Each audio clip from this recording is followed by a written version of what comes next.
करने के लिए सरकार ने कृषि इंफ्रास्ट्रक्चर फंड योजना के दायरे का विस्तार किया है। इससे ग्रामीण क्षेत्रों में रोजगार को और बढ़ावा मिलेगा। देश में तिलहन उत्पादन को बढ़ावा देने और खाद्य तेलों में आत्मनिर्भरता प्राप्त करने के उद्देश्य से national mission on oil seeds को स्वीकृति दी गई है। प्राकृतिक खेती को बढ़ावा देने के लिए भी राष्ट्रीय मिशन चलाया जा रहा है। इस वर्ष की शुरुआत में ही किसानों को सस्ती दरों में डीएपी की उपलब्धता सुनिश्चित करने के लिए विशेष पैकेज की अवधि की बढ़ाया गया है। मत्स्य पालन को बढ़ावा देने के लिए 11 एकीकृत एक्वा पार्क की स्थापना की गई है। माननीय सदस्यगण, कुछ सप्ताह पूर्व ही भारत मौसम विज्ञान विभाग के 150 साल पूरी हुई है।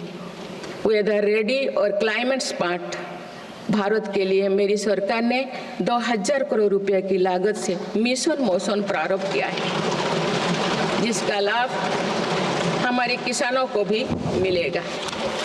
बाबा साहेब अम्बेडकर के विजन पर चलते हुए देश के सूखाग्रस्त इलाकों में सिंचाई और पीने के पानी उपलब्ध कराने के लिए मेरी सरकार ने 2 ऐतिहासिक रिवर इंटरलिंकिंग परियोजनाओं पर काम आगे बढ़ाया है। 40,000 करोड़ रुपये से अधिक लागत की किन बेतवा लिंक परियोजना में मध्य प्रदेश और उत्तर प्रदेश के लाखों ग्रामीण भाई बहन का लाभ मिलेगा। संशोधित पार्वती कालीमेघी चंबल लिंक परियोजना में राजस्थान और मध्य प्रदेश में सिंचाई और पीने के पानी की आवश्यकता की पूर्ति। पोलावरम सिंचाई परियोजना को पूरा करने के लिए 12,000 करोड़ रुपया की अतिरिक्त राशि भी स्वीकृत की गई है। माननीय सदस्यगण, हमारे 8 लाख सहकारी संस्थाएं एवं उनके 19 करोड़ हितधारक सदस्य ग्रामीण भारत के करीब 90% क्षेत्र का प्रतिनिधित्व करते हैं। बीते वर्षों में शहरी क्षेत्रों में भी सहकारी संस्थाओं का विस्तार हुआ है। सहकारी सेक्टर के आर्थिक सशक्तिकरण के लिए उठाए गए विभिन्न कदमों के फलस्वरूप रोजगार के अनेक अवसर सृजित हो गए हैं। वर्ष 2025 को अंतर्राष्ट्रीय सहकारिता वर्ष के रूप में मनाया जा रहा है, जिसमें भारत अपना महत्वपूर्ण योगदान देगा।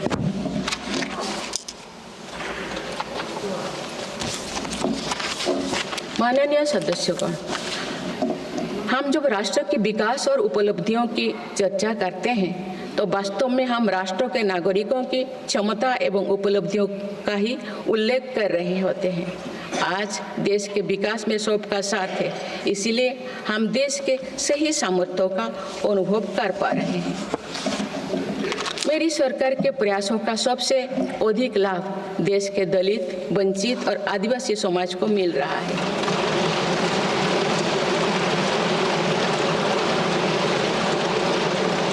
आज़ादी के दशकों बाद भी हमारे जिस जनजातीय एवं आदिवासी समाज की उपेक्षा होती रही, मेरी सरकार ने उसके कल्याण को पहली प्राथमिकता दी है। धरती आबा जनजातीय ग्राम उत्कर्ष अभियान और पीएम जनमन योजना इसका प्रत्यक्ष उदाहरण है। देश भर में स्थापित 470 से अधिक एकलव्य मॉडल आवासीय विद्यालय के माध्यम से लगभग 1.25 लाख आदिवासी बच्चों को स्कूली शिक्षा दी जा रही है। पिछले 10 वर्ष में आदिवासी बहुल इलाकों में 30 नए मेडिकल कॉलेज खोले गए हैं। विशेष राष्ट्रीय मिशन चलाकर आदिवासी समुदाय की सिकल सेल से जुड़े स्वास्थ्य सेवाओं पर भी ध्यान दिया जा रहा है। इस मिशन के अंतर्गत लगभग 5 करोड़ व्यक्तियों की स्क्रीनिंग की जा चुकी है। जनजातीय विरासत को सहेजने के लिए लिए भी मेरी सरकार ने अनेक कदम उठाए हैं। इस वर्ष भगवान बिरसा मुंडा की 150वीं जयंती का पर्व पूरे देश में जनजातीय गौरव वर्ष के रूप में मनाया जा रहा है।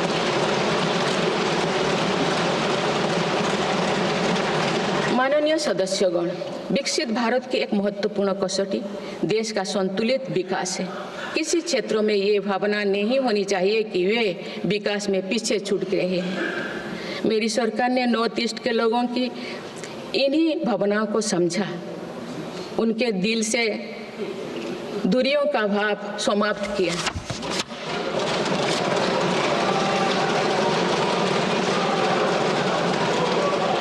से अधिक शांति समझौते को कर सरकार ने अनेक गुटों को शांति के मार्ग से जोड़ने का काम किया है। पूरा देश नॉर्थ ईस्ट के 8 राज्यों की संभावनाओं को देख सके, इस दिशा में पहले अष्टलक्ष्मी महोत्सव का आयोजन किया गया है।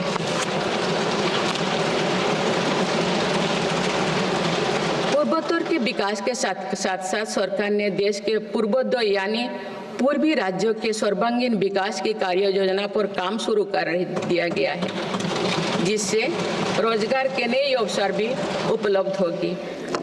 अंडमान निकोबार एवं लक्षद्वीप में विकास की कई परियोजनाएं प्रारंभ कर उन्हें राष्ट्र की विकास यात्रा में महत्वपूर्ण स्थान दिया गया है। अनुच्छेद 370 हटाने के बाद जम्मू कश्मीर में विकास का एक नया वातावरण बना है।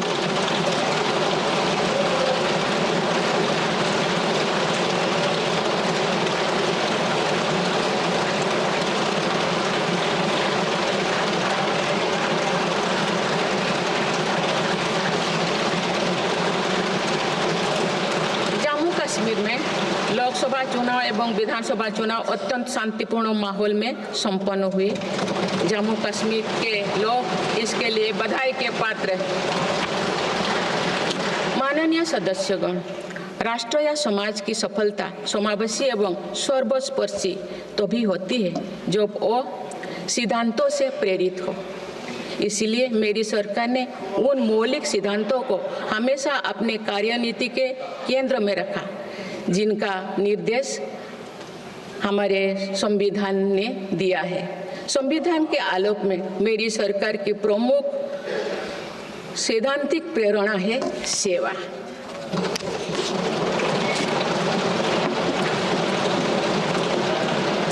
मेरी सरकार मानती है कि 140 करोड़ देशवासियों की सेवा ही सरकार का प्रमुख कर्तव्य है। इस दिशा में सरकार पूरी संवेदनशीलता से काम कर रही है। समाज के पिछड़े वर्ग और सफाई कर्मचारियों को आसान लोन मुहैया कराने के लिए पीएम सूरज योजना का विस्तार किया गया है। सरकारी योजनाओं का लाभ दिव्यांगजनों तक पहुंचाने के लिए 1 करोड़ से अधिक दिव्यांग पहचान पत्र जारी किए गए हैं। स्वच्छता सैनिकों के लिए चलाई जा रही नमस्ते